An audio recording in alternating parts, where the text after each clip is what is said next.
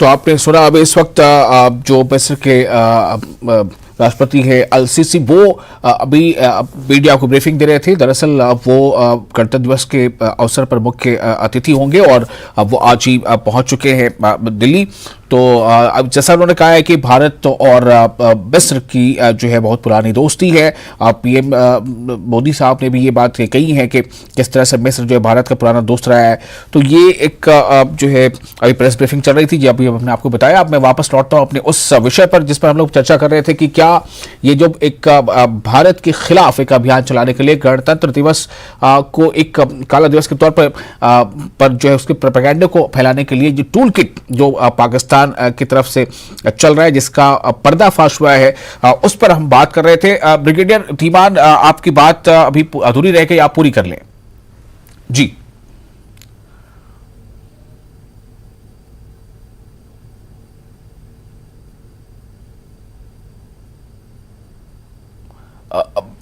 आपकी आवाज ही हमें नहीं मिल पा रही है ब्रिगेडियर धीमान, कुछ बोल रहे हैं आप, कहीं अनम्यूट तो करना होगा शायद आपको। मैं ये बोल रहा हूँ कि बिल्कुल टूल किट की ड्राफ्टिंग करी गई है और किन लोगों ने करी है, ये बड़ा क्लियरली पता है कि these are the vested interest जिन्होंने किसी और लेवल पे बात करनी है और कश्मीर को एक मुद्दा बनाना है। जैसे मैंने बोला G20 की समिट होने वाली है, तो यहाँ पे दुनिया खुद आके देखेगी।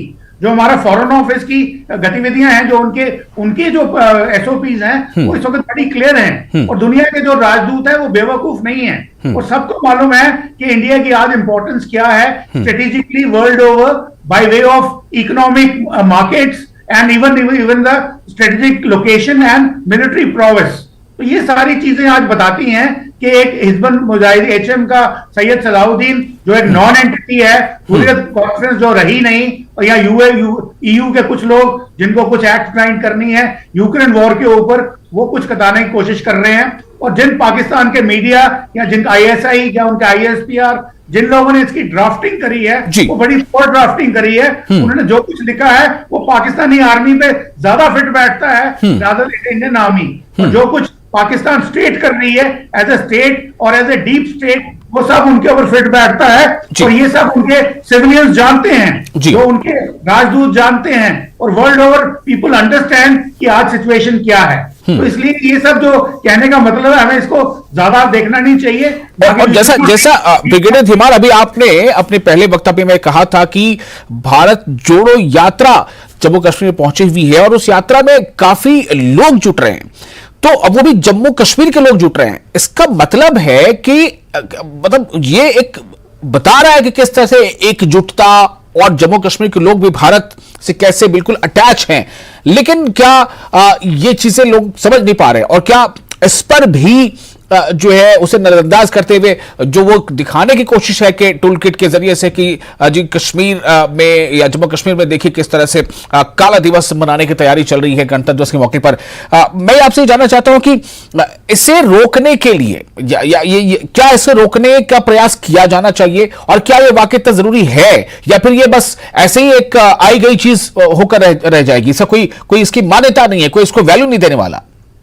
देखिए आज की जो सिचुएशन है, मैं क्योंकि जम्मू कश्मीर यहीं का रहने वाला हूं, यहाँ 3-4 बार वैली में मैंने नौकरी की है, United Nations military observer group India Pakistan में मेरी टेन्योर रही है, तो मैं ये बता रहा हूं कि पहले जो हालात थी वो आज हालात नहीं है। From the security point of view हम लोग बहुत आगे जा चुके हैं। और पहले भी मैं बता रहा हूं कि कश्मीर के जो लोग थे जिनको हम एंटी इंडिया बोलते थे, वो मेजोरिटी एंटी इंडिया नहीं थी, वो कुछ हैंडफुल कुछ मिसगाइडेड राइट विंग लोग थे जो 10%, 20%, 15% ही थे। बाकी लोग समझते थे कि सच क्या है और क्या होना चाहिए, और उनको बरगलाने की कोशिश पूरी की जा रही थी बाय वेरियस मेथड्स। रेडिकलाइजेशन और जो भी रिलीजियलाइजेशन जो भी करते थे वो हो रहा था, पर अब सिचुएशन बदल चुकी है। अभी सिचुएशन जो आम आदमी है, चाहे वो कश्मीर का हो, किसी भी रिलीजन का हो, किसी भी कास्ट का हो, वो अंडरस्टैंड करता है। परंतु अभी सिचुएशन पूरी तरह से नॉर्मल नहीं है। वो इसलिए क्योंकि कुछ लोग जो हैं वो handful of them they are still operating, और जो हम फौज में हम कहते हैं कि attacker is always has an initiative, तो उसको सर्व करने के लिए हमें शायद अभी कुछ अपना इंटेलिजेंस ऑपरेशंस तो इंप्रूव करने पड़ेंगे, अपना इंटेलिजेंस का। बिल्कुल, मैं चाहूंगा कि एक समय कम रह गया, एक आखिरी टिप्पणी फिर से एक बार डॉक्टर एसपी वैद आप कर दें जी। जो आज की ग्राउंड रियलिटी है कश्मीर की, जैसे ब्रिगेडियर दिमन कह रहे थे, वो बदल चुकी है। लोग भारत के साथ पूरी तरह से हैं, तो इक्का दुक्का लोग छोड़ सकते हैं, छोड़कर जो गुमराह हो जाते हैं सोशल मीडिया से। और सोशल मीडिया का बिल्कुल सही कहा है इन्होंने, शुरू में तो दुष्प्रचार हुआ, लेकिन बाद में इसी से सच्चाई भी सामने आती है। और आप दुनिया को you can't fool people all the time. It is not possible because दुनिया जो एम्बेसडर हैं, दुनिया का आज इंफॉर्मेशन सिस्टम है, वो सब समझते हैं कि अच्छा असलियत क्या है, सच्चाई क्या है। तो बिल्कुल, बहुत शुक्रिया आप तमाम मेहमानों का। और एडवोकेट आर एस पठारिया साहब, माजरत चाहूंगा, अब आपसे बात ज्यादा नहीं हो पाई चूंकि सिग्नल फ्रीज हो रहा था। डॉक्टर एसपी वैद और ब्रिगेडियर तिमान, बहुत शुक्रिया इस विषय पर अपनी बात रखने के लिए। तो इसी के साथ फिलहाल हम यहां पर रुकना चाहेंगे, लेकिन न्यूज़ 18 जम्मू कश्मीर लद्दाख हिमाचल पर लगातार बड़ी और अहम खबरों का सिलसिला जारी रहेगा।